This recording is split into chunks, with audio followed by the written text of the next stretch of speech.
আসসালামু আলাইকুম। আশা করি সকলেই ভালো আছেন। ইনশাআল্লাহ আমিও ভালো আছি। তো আবার নতুন করে আরো একটা ভিডিও নিয়ে আসলাম আপনাদের জন্য। আশা করি ভিডিওটা ভালো লাগবে। তো হঠাৎ করেই আমি আজকে ডিম বিক্রি করি। আমার ঘরে জমানো যতগুলো ডিম ছিল, আল্লাহর রহমতে রাস্তায় ডিম নিয়ে যাওয়ার পথেই অনেকের সাথে দেখা হয়। সেখান থেকেই আমার ডিমগুলো পরিচয় পায় এবং বিক্রি হয়ে যায়।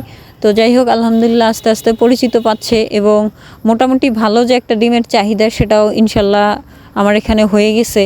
তো ঘরে কখনো কোনো ডিম এখন আর মনে হয় না আমার জমে যাবে। এবং আশেপাশে যে দুই একটা দোকান ছিল, তো আমি ওনাদের সাথে কথা বলে ওরা ডিম অরিজিনালি ওনারা ডিম বিক্রি করে না। তারপর আমি যখন অফারটা দিছি তখন ওনারা রাজি হয়েছে এবং সামনের সপ্তাহে আমি 100 দিছিলাম।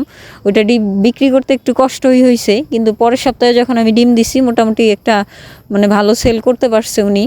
তো যাই হোক, আমি আসার পথে যে ভাইয়ের কাছ থেকে মুরগি নিয়ে আসি বা পাখি নিয়ে কোয়েল নিয়ে আসি, যে ভাইয়ের কথা বলি, তো দোকানে ভাইয়া মুরগি নিয়ে আসছিল। তো আমি ওনাকে বলে রাখছিলাম যে ভাইয়া টাইগার মুরগি নিয়ে আসলে, ভালো দেখে নিয়ে আসলে আপনার 5টা কি 4টা মুরগি আমার জন্য রাখবেন।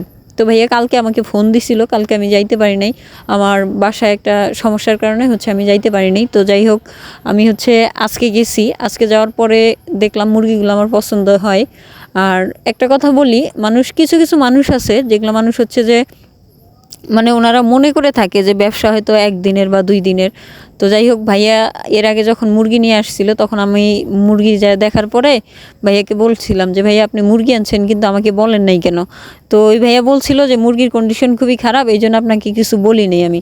পরে আমি ভালো করে খেয়াল করে দেখলাম মুরগি যে কয়েকটা দিছে টাইগার মুরগির বাচ্চা, প্রত্যেকটা মুরগির এত পরিমাণে ঠান্ডা লাগছে বলার বাহিরে। তো উনি আগে ভাগেই পেমেন্ট দিয়ে দিছিল 4,000 টাকা, এবং পরে যে কয় টাকা থাকে এই কয় টাকা বাকি ছিল। তো এই ধরনের কাজগুলো যারা করে থাকে এটা অমানবিক কাজ ছাড়া আর কোনো ধরনের লেভেলেই পড়ে না। তো তাদের উদ্দেশ্যে বলা সেটা যে আপনি 10 টাকা বা 1 টাকার ব্যবসা করেন বা বিজনেস করেন, ভালো কিছু দেওয়ার চেষ্টা করেন এবং ভালোভাবে দিয়েই বিজনেস করেন। একজনের ক্ষতি করে আপনি লাভবান হবেন, এই কাজটা কখনোই চিন্তাও করিয়েন না। কারণ আপনি যার ক্ষতি করতেছেন আল্লাহ তাআলা উপরালা আপনার দেখবেন একদিক দিয়ে না একদিক দিয়ে আপনারও ক্ষতি হয়ে যাবে। তো এই ধরনের মন মানসিকতাটা দূর করাই আপনাদের জন্য সবচেয়ে বড় একটা বিষয়। সেটা যে অনেকেই এই ধরনের কাজগুলো করে থাকে, যেমন চোখের সামনে দেখে খুবই খারাপ লাগছে। তারপরে যে ওনার বাচ্চা মারা গেছে এবং উনি ওষুধও খাওয়াইছে, খাওয়ানোর পরে যে কয়েকটা ভালো হয়েছিল বা কাস্টমার আসছিল তাদের কাছে বিক্রি করছে। এবং দেখা গেছে যে যেগুলা বাচ্চা মারা গেছে এই বাচ্চাগুলোর দাম তো উনি আর পাবেও না, আর ওনাকে আর হয়তো সে ফেরতও দিবে না। তো যাই হোক, ওই 4,000 টাকা বা 5,000 টাকা নিয়ে ওনার কাছ থেকে নিয়ে খেয়ে উনি কতদিন বেঁচে থাকবে সেটা হয়তো আমি জানি না। ওনার টাকার প্রয়োজন অবশ্যই হবে। ব্যবসা যদি সে করতে চায় তাহলে ব্যবসা তাকে আবারও করতে হবে। আর এরকম ধোঁকাবাজি ব্যবসা যারা করে থাকে তাদের মনে হয় বেশি দিন তারা টিকবেও না ইনশাল্লাহ। তো যাই হোক, আমরা সকলের জায়গা থেকে একটা যে ইনসাফের যে একটা হিসাব থাকে, এই হিসাবটা আমরা করব, কাউকে ঠকাবো না এবং নিজেও ঠকবো না, এক কথায়। আর এদিকে আমি সব কিছু গোছগাছ করলাম। আর হঠাৎ করে মুরগি পছন্দ হইলো, এই জন্যই আমি নিয়ে আসলাম। আমি ভাবছিলাম যে মুরগি বাচ্চা পছন্দ হয় কি না, আগে যাই দেখি, যদি পছন্দ হয় তাহলে নিয়ে আসবো। তো পছন্দ হয়েছে, নিয়ে আসছি। আর এদিকে ওদের রাখার মতো কোনো ধরনের জায়গা নাই। আর আমি যে নেট কিনবো, নেট কিনে যে খাঁচাটা তৈরি করছি আমি, ওই খাঁচাটা পুরোপুরি ঠিক করব। ঠিক করার পরে কোয়েল 2 খাঁচার কোয়েল পাখি একেবারে এই খাঁচায় দিব, যেহেতু আমি ইনকিউবেটর আনার চিন্তা ভাবনা করতেছি।